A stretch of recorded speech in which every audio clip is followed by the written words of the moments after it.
quel amour puissant que Jésus a pour nous. L'amour parfait chasse toute peur.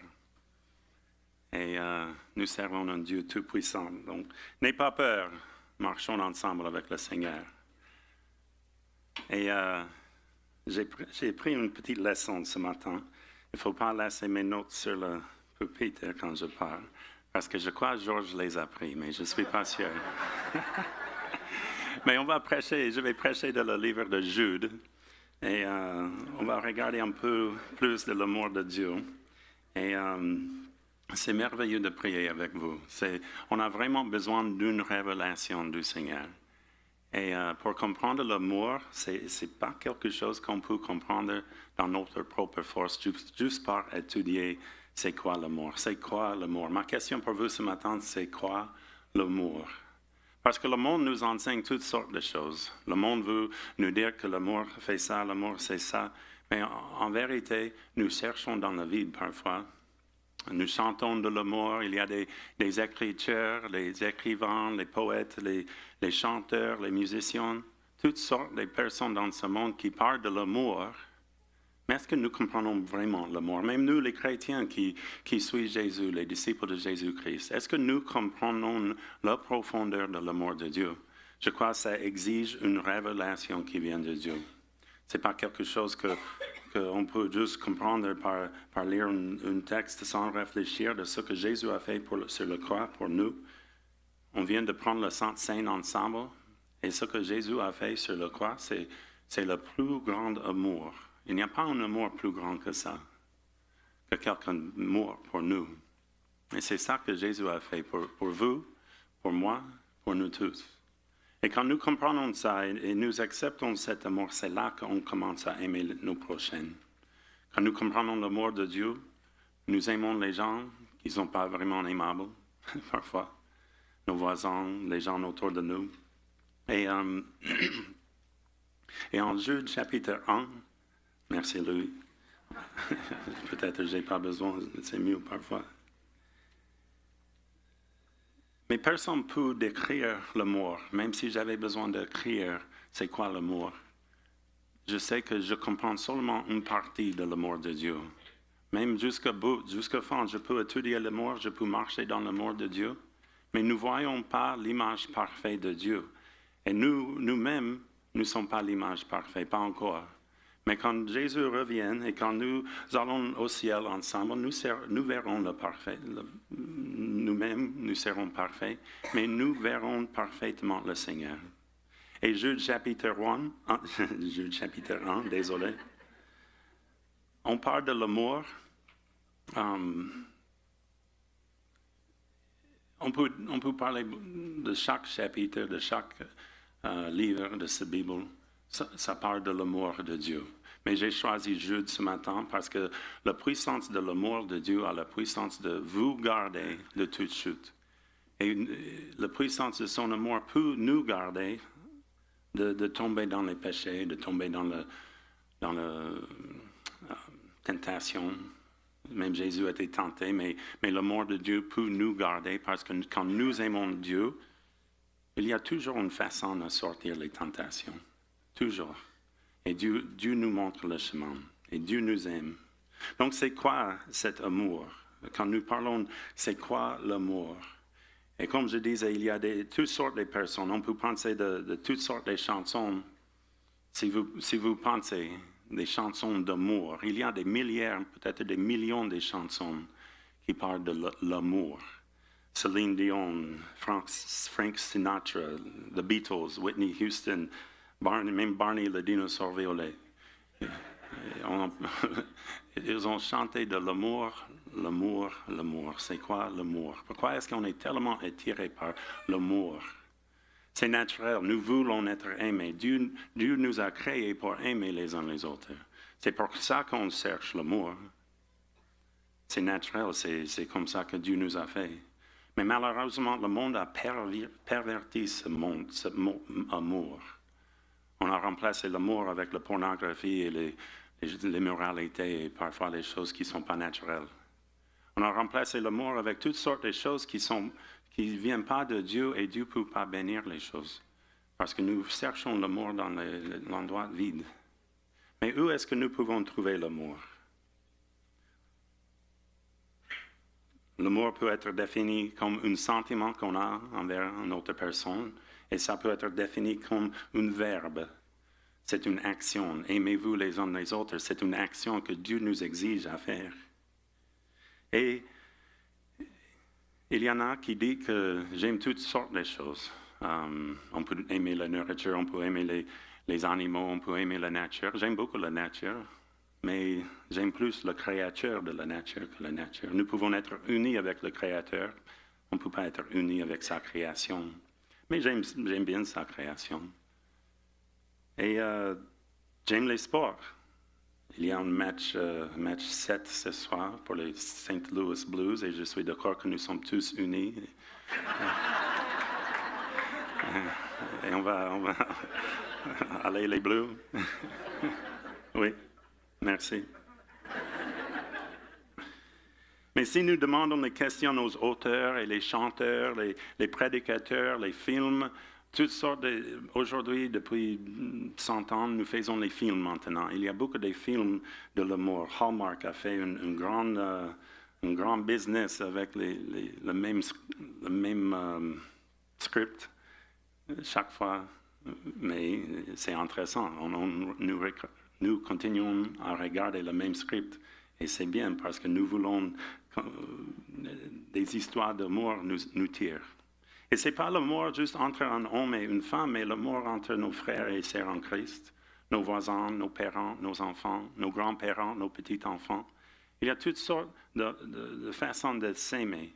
Et parfois, nous cherchons l'amour seulement dans une façon « j'ai besoin d'un conjoint ». Mais Paul était célibataire, hein? Il était très content, et même il a écrit un chapitre entier, en 1 Corinthiens, chapitre 7, qui parlait de c'est mieux de rester célibataire. Et si nous cherchons l'amour et on pense qu'au moment que nous nous marions avec quelqu'un, c'est là qu'on va être complet, c'est pas vrai. Nous sommes complets dans l'amour de Jésus-Christ. Et c'est lui seul qui peut nous combler dans le cœur, profond dans nos cœurs. Il n'y a pas un plus grand amour que Jésus, même avec nos époux et nos épouses. On ne peut pas être comblé par les uns les autres. C'est Jésus qui nous remplit nos cœurs avec amour et c'est comme ça que nous nous aimons. Quand l'amour de Dieu est révélé, c'est là que nous avons la capacité d'aimer notre voisin. Nous pouvons demander Mohammed, Confucius, les gourous Andy, le Dalai Lama, le pharisien d'aujourd'hui. Ils diraient tous les réponses différentes. Ils sont des hommes religieux, mais ils ne comprennent totalement pas l'amour et leur définition de l'amour sera différente. Même si nous parlons de Dietrich Bonhoeffer, j'aime bien lire ce qu'il a écrit, Mère Thérèse, le pape, Charles Spurgeon, Augustine Martin Luther, C.S. Lewis. J'aime bien ces auteurs. Mais si on a eu l'opportunité de poser cette question, c'est quoi l'amour?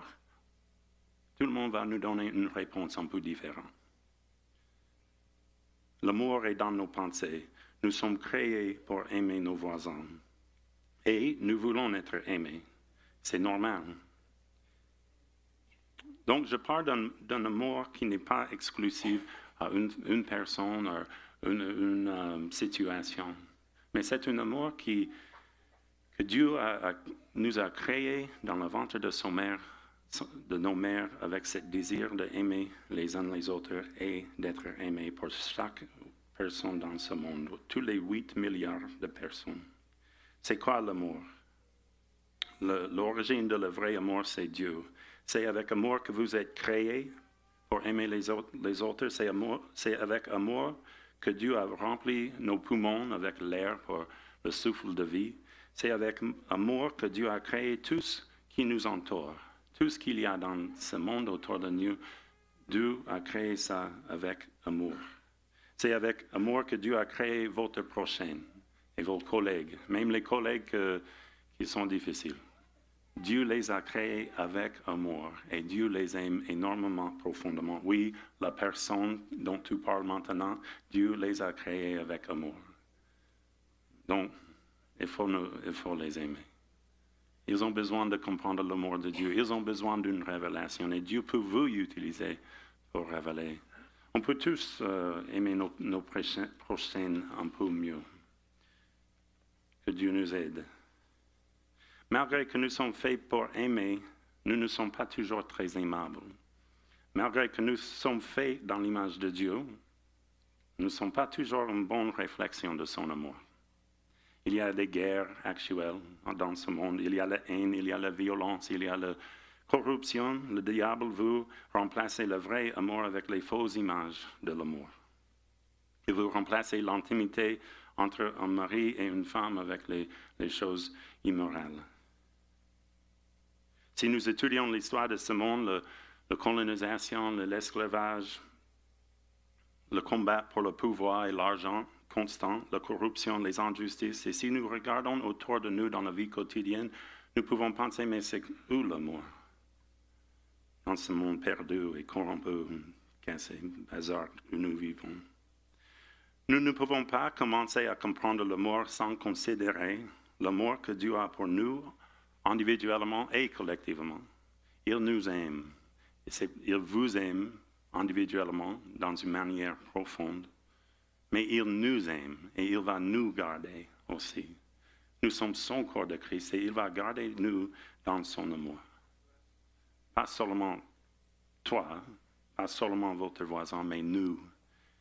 Nous sommes à lui, nous sommes ses disciples et il nous aime et il va garder son corps jusqu'au bout.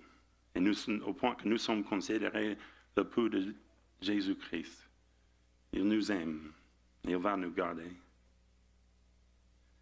Même ceux qui sont parmi nous, qui comprennent l'amour de Dieu, nous comprenons seulement une petite partie. C'est par la révélation du Saint-Esprit que nous comprenons ce que nous comprenons et nous ne comprenons pas très bien. C'est quoi l'amour?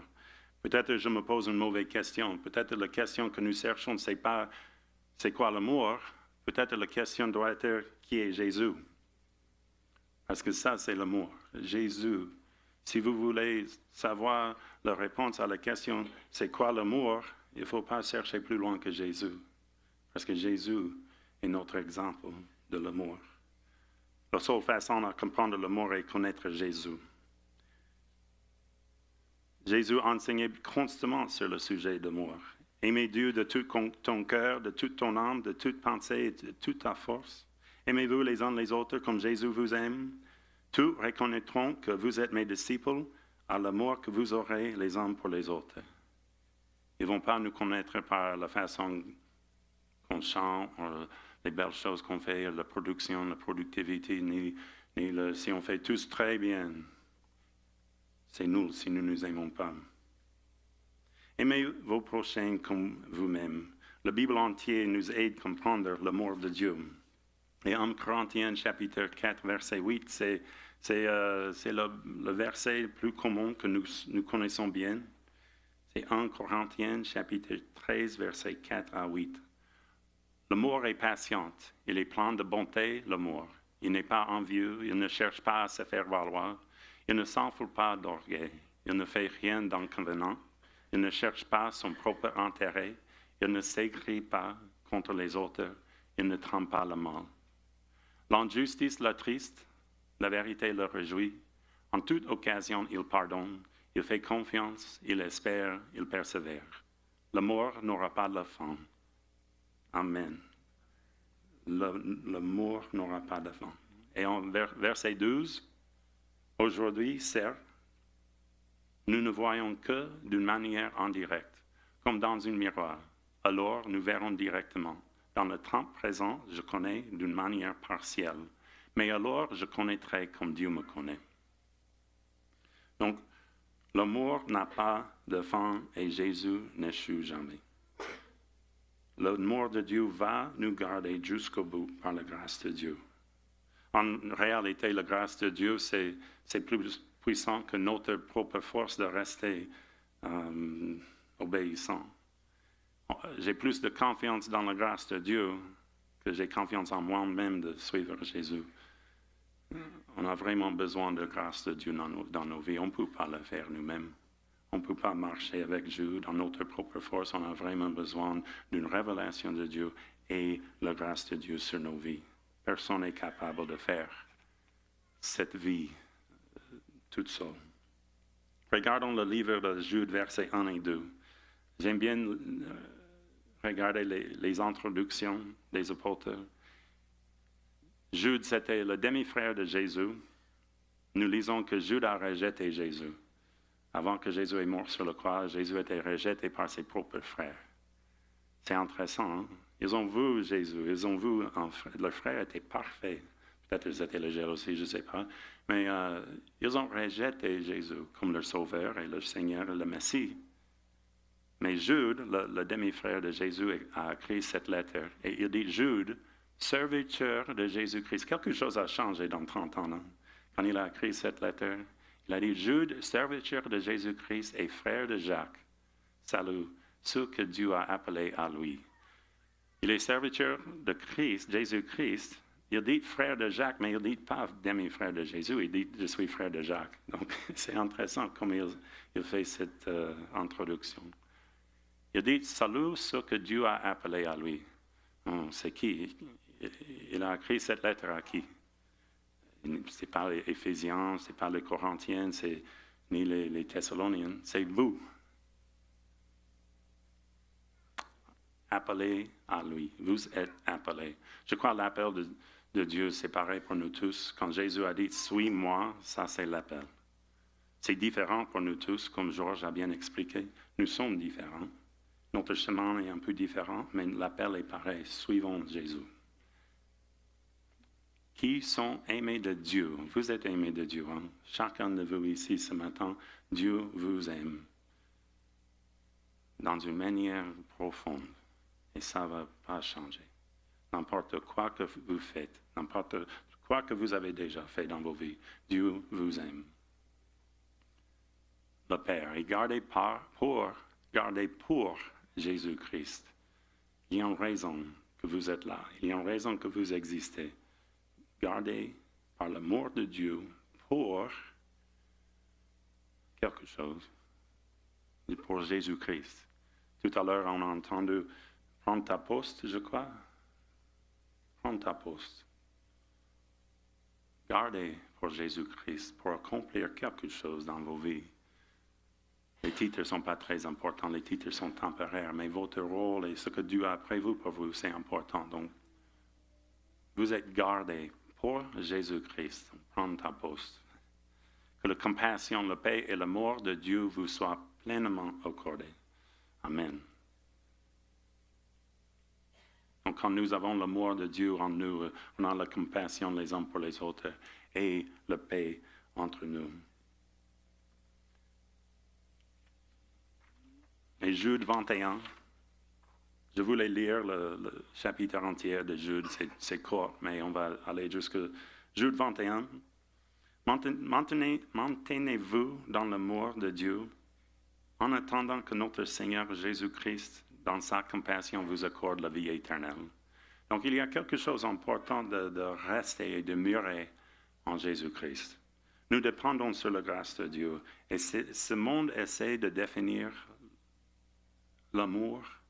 Mais si nous cherchons dans les mauvais endroits pour l'amour, on va trouver un counterfeit, un imposteur, quelque chose qui ressemble à l'amour, mais ce n'est vraiment pas l'amour.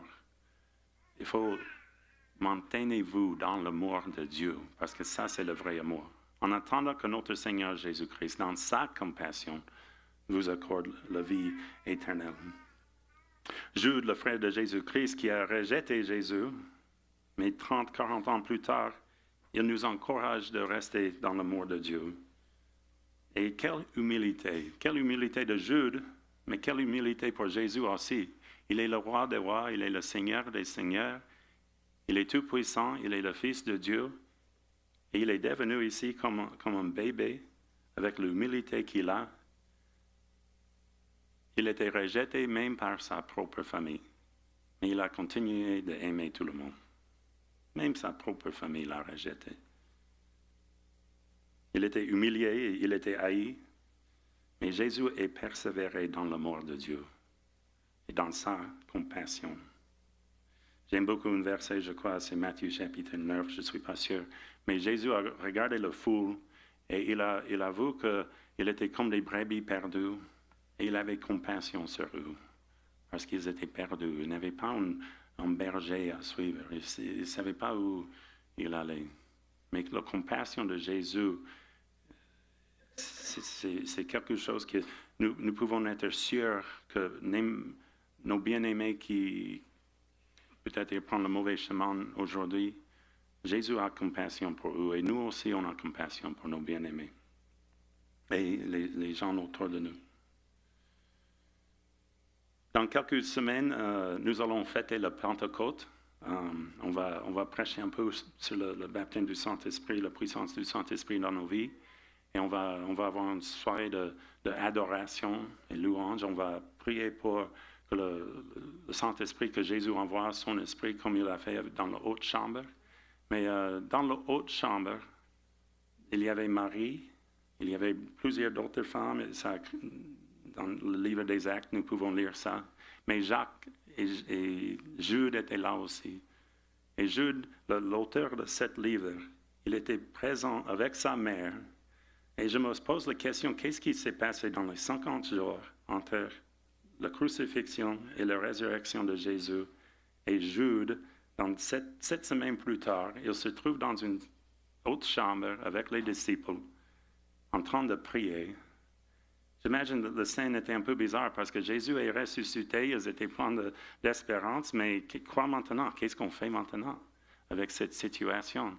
Parce que on est là dans une chambre, on attend Jésus, mais on est un peu dans la confusion, qu'est-ce qu'on va faire? Et Jude était là avec sa maman et ses frères et les autres disciples. Donc, les mamans, emmènent vos fils l'autre chambre. La maison de prière. Priez avec vos fils, les hommes aussi. Prions avec nos fils et nos filles.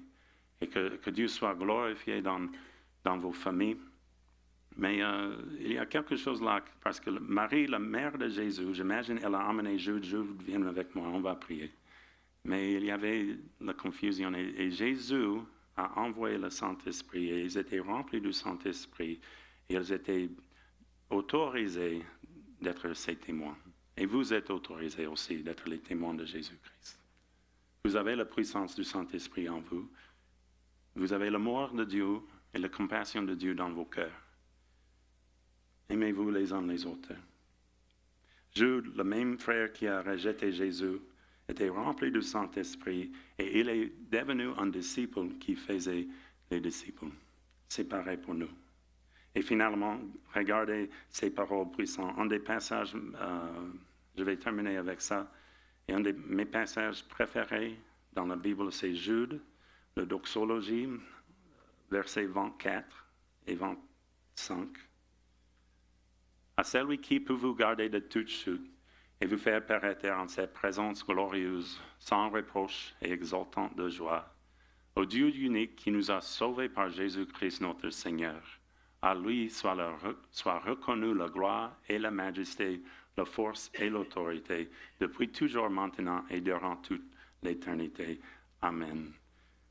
Juste dans ce verset, il y a beaucoup de choses à dire. On peut faire une série de prédications sur ce verset. Mais la chose que je veux regarder plus proche, c'est à celui qui peut vous garder de toute chute et vous faire paraître en sa présence glorieuse, sans reproche et exaltant de joie.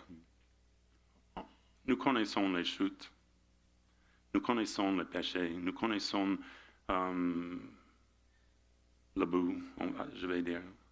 Nous connaissons le sentiment qu'on a chassé, on a cherché l'amour là où il n'y a pas d'amour. On a tous fait ça.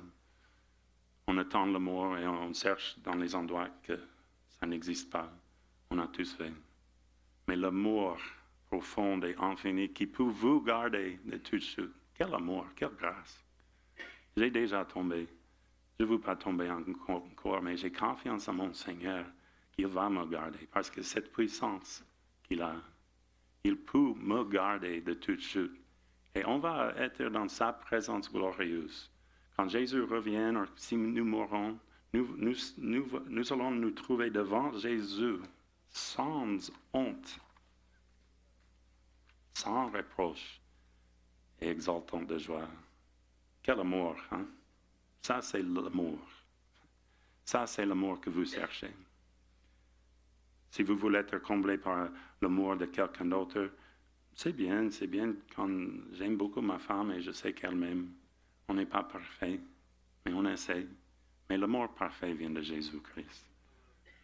Il n'y a pas un plus grand amour que ça. Que Dieu nous aide avec l'amour. Et que même on peut prendre un moment dans la prière et on peut demander à Dieu que nous comprenions cet amour un peu mieux et que nous aimons un peu mieux. Et je suis sûr qu'il va le faire. Il le fait constamment. Donc on va prendre un moment dans la prière et je demande lui et l'équipe si on peut louer le Seigneur et chanter de son amour pour nous. Si on a une chanson, juste comme vous voulez, Louis.